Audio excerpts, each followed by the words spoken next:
Latitude is going to be seated for departure.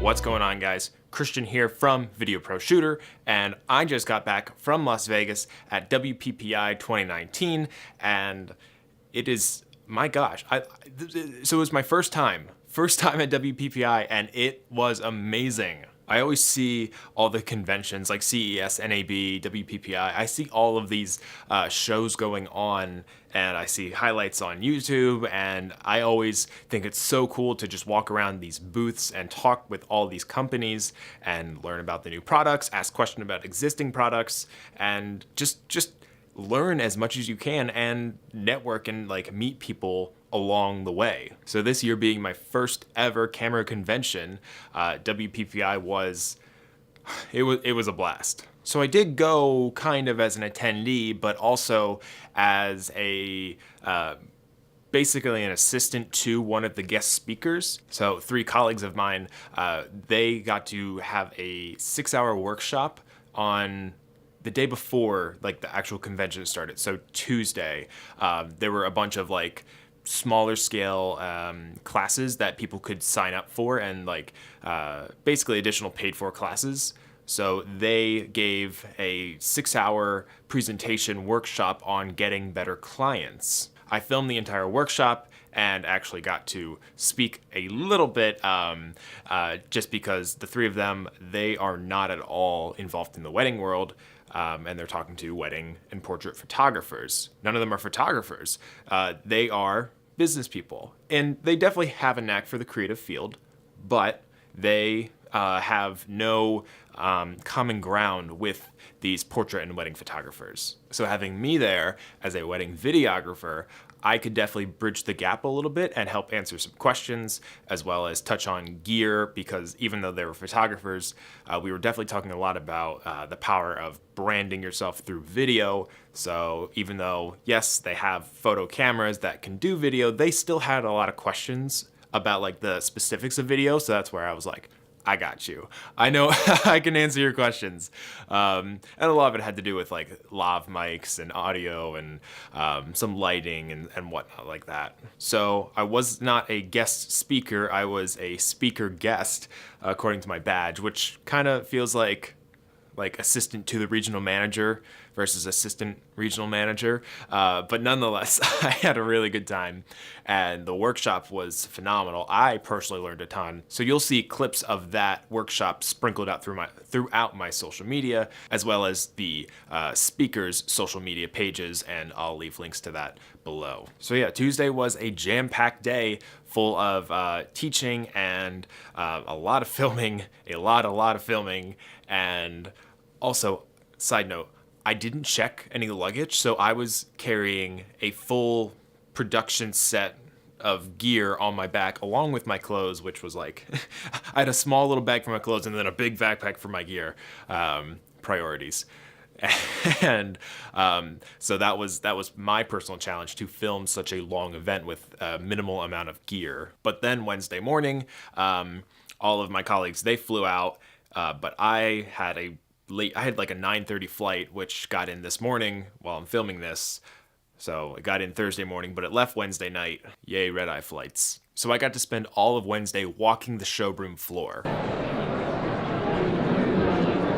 All right, we're out here at the Sony booth. Instantly, you know I went to the Sony booth because I love my Sony cameras, and they had like one of the biggest booths there. So I'm checking out, they have all of their A7 cameras, all of the A6000 line, the 6400, the brand new A6400, 6500, and of course they had their A9, and they had the whole lineup of their G Master lenses, including their brand new 135mm G Master lens, which I did get to try, and it's creamy and surprisingly lightweight. I actually went to the Sigma booth as well and got to try their 135 for E-mount, and it was heavier. It did feel good.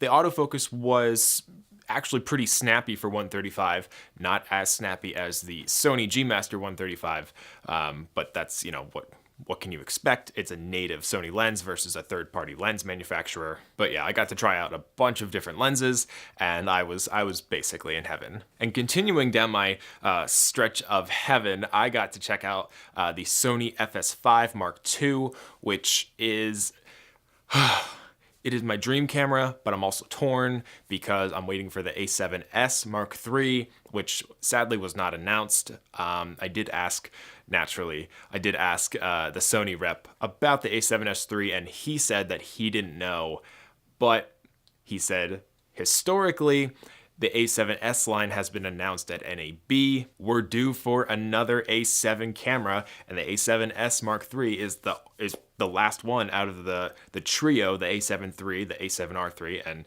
soon to be the A7S III. NAB is coming up in a few months, so we will wait for that. But in the meantime, I did get my hands on the FS5 Mark II and loved every second of it. I'll wait for now, see what the A7S III holds, and make my decision based on that. So then I hopped over to the Canon booth and got to try out the C200, which I have never even touched before. I've used the C100 before, I've used the C300 Mark II before, but I've never actually gotten to use the C200. So getting my hands on the camera was very exciting. Honestly, it was just on the showroom. It's not like I could take it out and actually shoot with it. So I didn't get a really good hands-on grasp of it, but just holding it, I was not digging it. I'm not gonna lie, especially from holding the FS5, which has pretty comparable specs minus the internal RAW. The FS5 was significantly lighter, felt really good in the hands, and obviously I'm in the Sony ecosystem, so I'm a little biased, but the Canon does it. It's a nice camera. I started talking to some reps about it, and they didn't fully know all the answers to my questions, which I guess is fine because WPPI is a wedding and portrait photographers conference, not necessarily video, but yet they had professional video cameras there, but they didn't have video reps there that like knew the ins and outs of the camera. So I guess that was a little weird, because like, why would you have the cameras there, but not people trained with the proper knowledge to like explain the camera? I don't know. I also got to try the EOS R, which felt pretty good in the hand.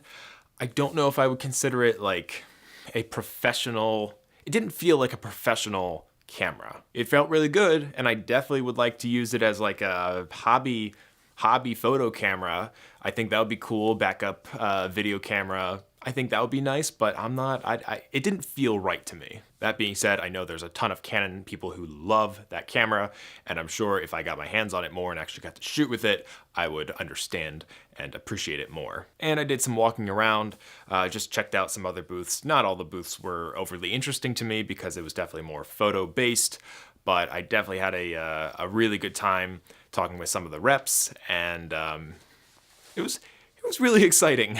I fangirled a little bit because Jason Vong and his girlfriend Vivian were there, and I've never met them before. They've never met me before, but I love Jason's videos, and I basically just like went right up to him and I was like, "Hey man, I love your videos. Hey Vivian, I love your video." Like, I was totally fangirling, and they were just like, "Oh hi, thank you." Like, kind of feel a little stupid, but whatever. I appreciate you, Jason Vong. The conference does go until Friday, which by the time you're watching this is today. Sadly, I'm back on the East Coast, and I really would have enjoyed staying longer if I had a group of people that we could go and see different things and sign up for different shooting activities. That would be really fun as well. But just exploring the conference by yourself for a day is definitely plenty, especially because it's not fully geared towards the videographers. It's definitely a photographers conference, as it's in the name. But that just about wraps up my trip to WPPI 2019 in Las Vegas. I still had a ton of fun, and I would really like to go again next year, and maybe even NAB, because that's geared towards me. So if you want to keep updated on all things camera gear and more, make sure you hit that subscribe button, and I will see you guys next Friday.